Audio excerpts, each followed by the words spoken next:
शांति। आज है 1 फरवरी, शिव बाबा की साकार मुरली। बाबा कहते हैं, मीठे बच्चे, अब तक जो कुछ पढ़ा है वो सब भूल जाओ, एकदम बचपन में चले जाओ, तब इस रूहानी पढ़ाई में पास हो सकेंगे। प्रश्न, जिन बच्चों को दिव्य बुद्धि मिली है उनकी निशानी क्या होगी? उत्तर, वे बच्चे इस पुरानी दुनिया को इन आँखों से देखते हुए भी नहीं देखेंगे। उनकी बुद्धि में सदा रहता है कि ये पुरानी दुनिया खत्म हुई की हुई। यह शरीर भी पुराना तमो प्रधान है तो आत्मा भी तमो प्रधान है। बाबा कहते, इनसे क्या प्रीत करें? ऐसे दिव्य बुद्धि वाले बच्चे से ही बाप की प्रीत दिल लगती है। ऐसे बच्चे ही बाप की याद में निरंतर रह सकते हैं, सेवा में भी आगे जा सकते हैं। ओम शांति। मीठे मीठे रूहानी बच्चों को रूहानी बाप समझाते हैं, जैसे हद के सन्यासी हैं, वह घर बार छोड़ देते हैं क्योंकि वो समझते हैं हम ब्रह्म में लीन हो जाएंगे। इसीलिए दुनिया से आसक्ति छोड़नी चाहिए। अभ्यास भी करते होंगे, जाकर एकांत में रहते हैं। वह है हठ योगी, तत्व योगी। क्या है वो? हठ योगी तत्व ज्ञानी समझते हैं ब्रह्म में लीन हो जाएंगे। इसीलिए ममत्व मिटाने के लिए घर बार को छोड़ देते हैं। वैराग्य आ जाता है, परंतु फट से ममत्व नहीं मिटता। स्त्री बच्चे आदि याद आते रहते हैं। यहाँ तो तुमको ज्ञान की बुद्धि से सब कुछ भूलना होता है। कोई भी चीज़ जल्दी नहीं भूलती। अभी तुम यह बेहद का संन्यास करते हो। बाबा कहते, याद तो सब सन्यासियों को भी रहती है, परंतु बुद्धि से समझते हैं हमको ब्रह्म में लीन होना है। इसीलिए हमको देहभान नहीं रखना है। वो है हठ मार्ग, हठ योग मार्ग। समझते हैं हम यह शरीर छोड़ ब्रह्म में लीन हो जाएंगे। उनको यह पता ही नहीं कि हम शांति धाम में कैसे जा सकते हैं। तुम अब जानते हो हमको अपने घर जाना है। जैसे विलायत से आते हैं तो समझते हैं हमको मुंबई जाना है वाया। अभी तुम बच्चों को भी पक्का निश्चय है। बहुत कहते हैं इनकी पवित्रता अच्छी है, ज्ञान अच्छा है, संस्था अच्छी है, माताएं मेहनत अच्छी करती हैं क्योंकि अथक हो समझाती हैं, अपना तन मन धन लगाती हैं, इसीलिए अच्छी लगती हैं। परंतु हम भी ऐसा अभ्यास करें, यह ख्याल भी नहीं आएगा। कोई बिरला निकलता है। वह तो बाप भी कहते हैं, कोटों में कोई, अर्थात जो तुम्हारे पास आते हैं उनमें से कोई निकलता है। बाकी ये पुरानी दुनिया खत्म होने वाली है। तुम जानते हो अब बाप आया हुआ है, साक्षात्कार हो ना हो। विवेक कहता है बेहद का बाप आए हैं। यह भी तुम जानते हो, बाप एक है। वही पारलौकिक बाप ज्ञान का सागर है। लौकिक को कभी ज्ञान का सागर नहीं कहेंगे। यह भी बाप ही आकर तुमको बच्चों को अपना परिचय देते हैं। तुम जानते हो अब पुरानी दुनिया खत्म होने वाली है। हमने 84 जन्मों का चक्र पूरा किया। अभी हम पुरुषार्थ करते हैं वापस सुखधाम जाने का, वाया शांति धाम। शांति धाम तो ज़रूर जाना है, वहाँ से वापस फिर यहाँ आना भी है। मनुष्यों को इन बातों में मूंझे हुए हैं। कोई मरता है तो समझते हैं बैकुंठ गया, स्वर्ग गया, परंतु बैकुंठ है कहाँ?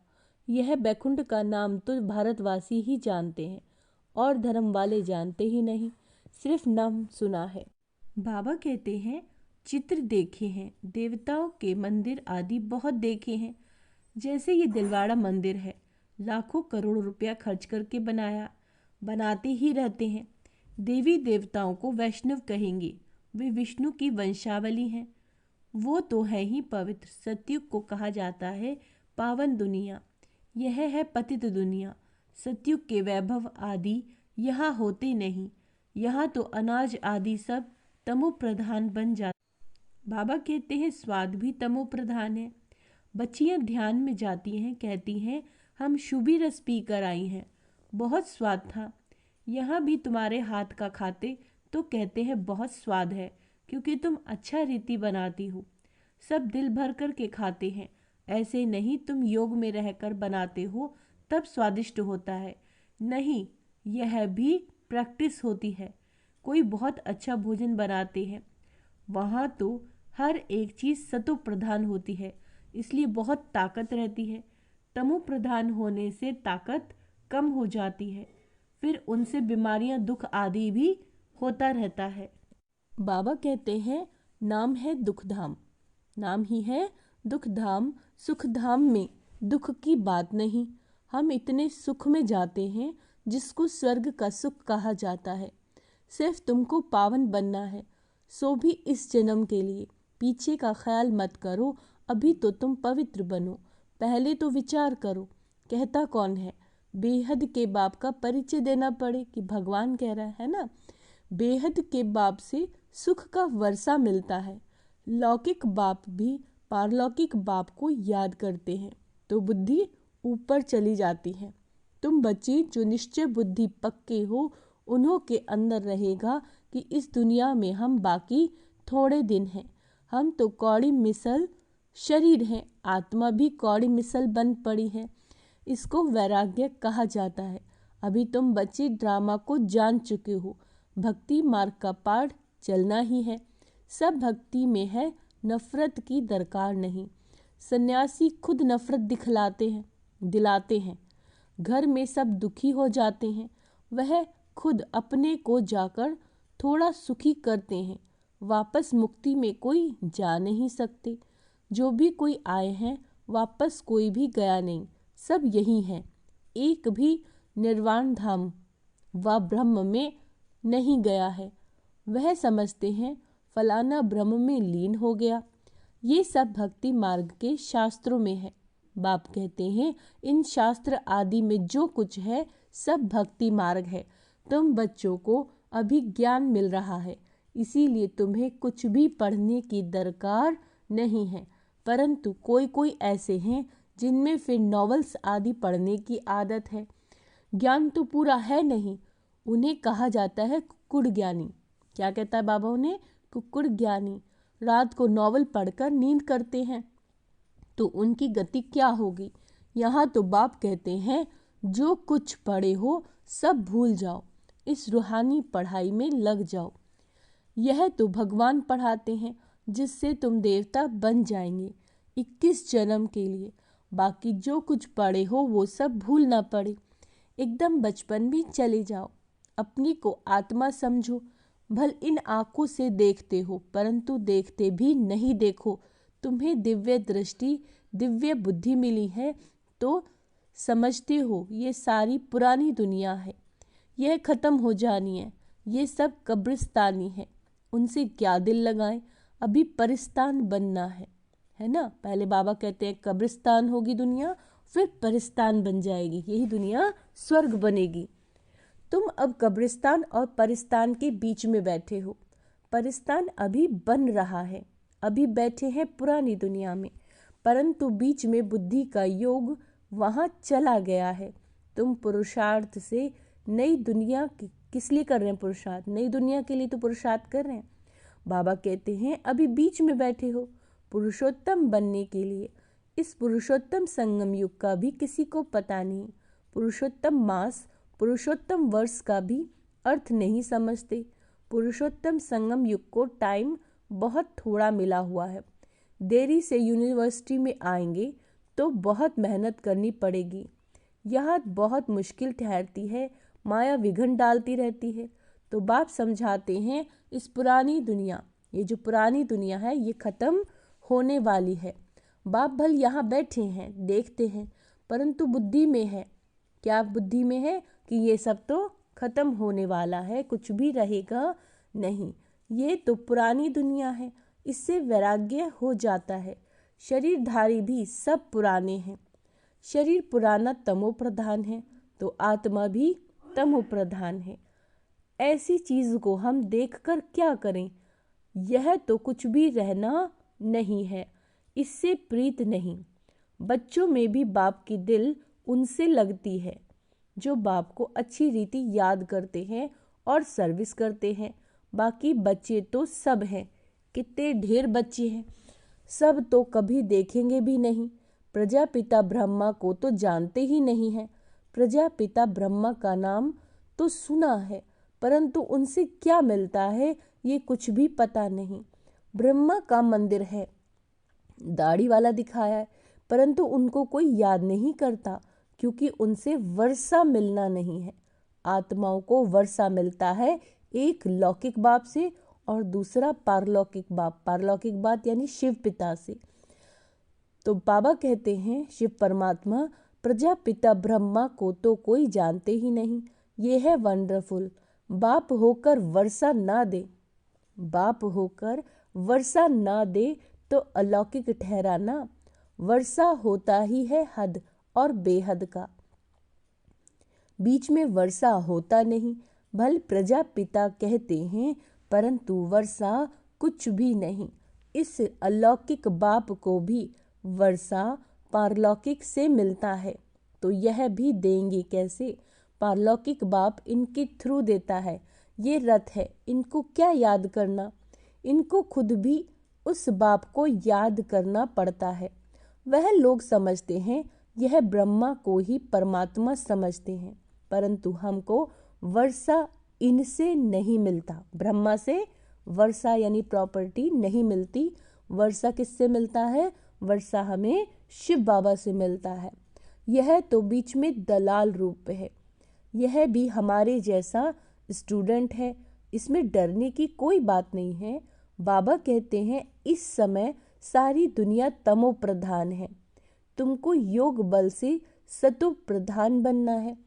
लौकिक बाप से हद का वर्षा मिलता है ना। तुमको अब बुद्धि लगानी है बेहद में। बाप कहते हैं सिवाय बाप से और किसी से भी कुछ मिलना नहीं है, फिर भल देवताएं क्यों ना हो। इस समय तो सब तमो प्रधान है। लौकिक बाप से वर्षा तो मिलता ही है, बाकी इन लक्ष्मी नारायण से तुम क्या चाहते हो? वह लोग तो समझते हैं वो अमर हैं, कभी मरते नहीं हैं, तमो प्रधान बनते नहीं। लेकिन तुम जानते हो जो सतो प्रधान थे वही तमो प्रधान में आते हैं। श्री कृष्ण को लक्ष्मी नारायण से भी उच्च समझते हैं, क्योंकि वे फिर भी शादी किए हुए हैं। श्री कृष्ण तो जन्म से ही पवित्र है, इसीलिए श्री कृष्ण की बहुत महिमा है। झूला भी श्री कृष्ण को झुलाते हैं, जयंती भी श्री कृष्ण की मनाते हैं। लक्ष्मी नारायण की क्यों नहीं मनाते, है ना? बाबा पूछ रहे हैं, बताओ। ज्ञान न होने के कारण श्री कृष्ण को कहाँ ले गए? द्वापर युग में बता देते हैं।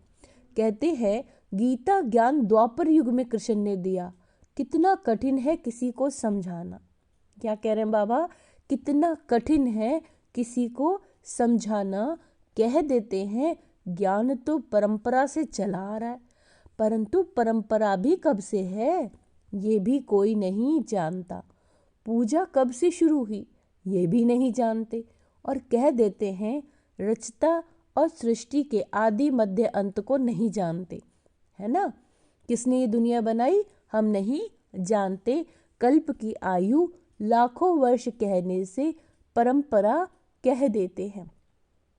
बाबा कहते हैं तिथि तारीख कुछ भी नहीं जानते।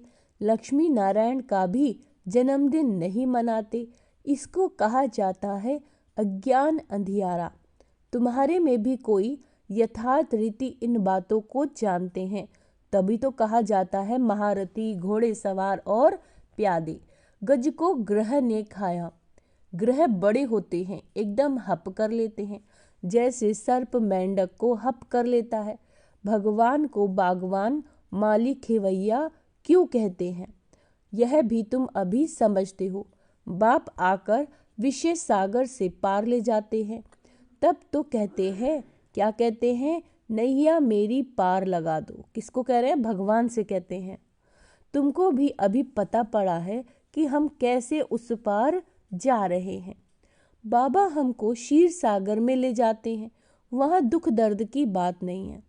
तुम सुनकर औरों को भी सुनाते हो, कहते हो कि नैया को पार करने वाला खिवैया कहते हैं।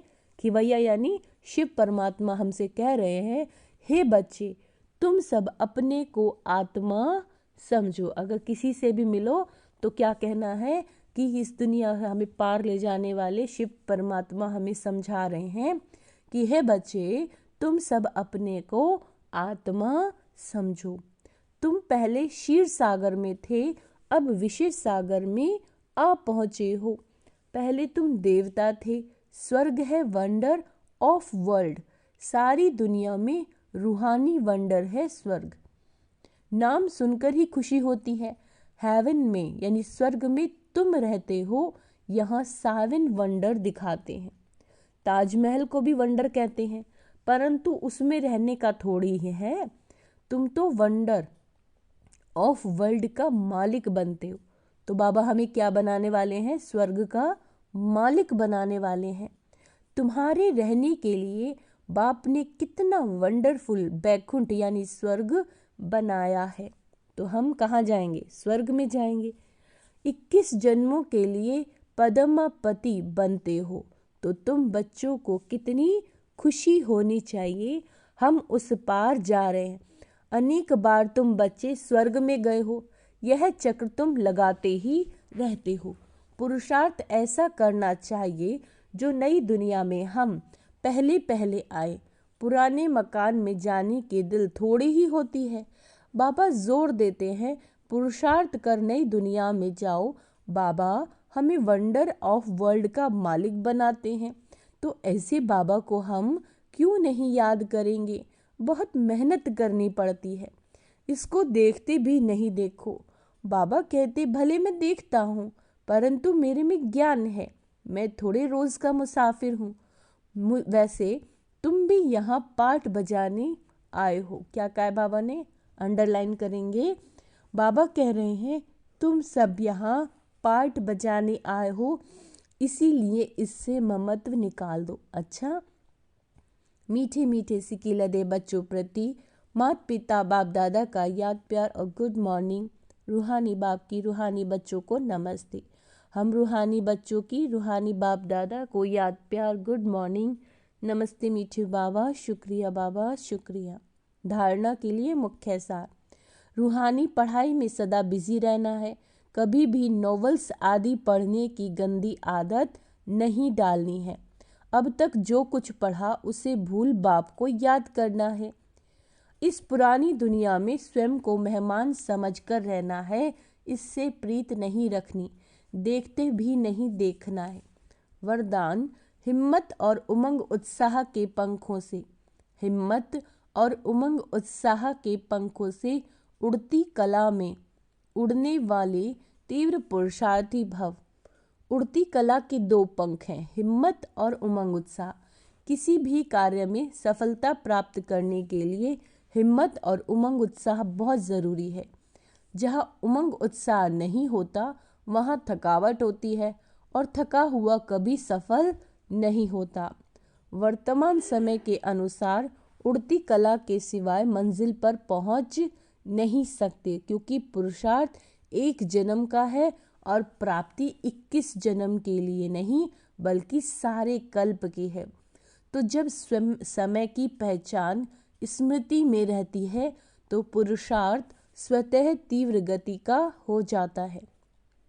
स्लोगन, सर्व की मनोकामनाएं पूर्ण करने वाले कामधेनु हैं। ओम शांति। तो आज का स्वमान अभ्यास करेंगे। मैं तीव्र पुरुषार्थी हूँ। मैं सदा उमंग उत्साह में रहने वाली आत्मा हूँ। मैं मेहमान हूँ। ओम शांति।